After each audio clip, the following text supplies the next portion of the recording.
Hey, it's TaxQuips time from TaxMama.com.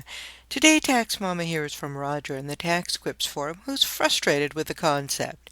He says, I guess my question would be, what's different between what I'm doing and, say, a general contractor, I-seeing or independent contracting a plumber regularly to plumb houses he's building, or a magazine that subs out to a freelance writer. These guys all own and service their own equipment, trucks, and tools. They buy their own gas and supplies, hire their own employees. I just don't see how they could consider that my employee.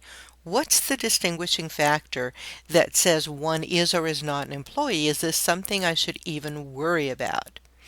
Well, Roger, the big difference, for instance, the general contractor is working with licensed contractors. In the state of California, in the construction industry, if a contractor hires workers, they must all be on payroll unless they're licensed contractors, period. There's no gray area. In fact, someone I know hired day laborers to work on his own lawn.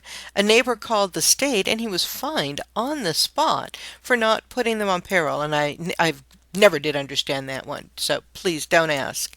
It's a complex issue, and I could devote about 8 or 10 hours explaining all the regulations, tax court cases, and so forth, and it's one I enjoy playing around with because I usually win. But for now, just follow the above guidelines and ensure that they have licenses. Don't assume.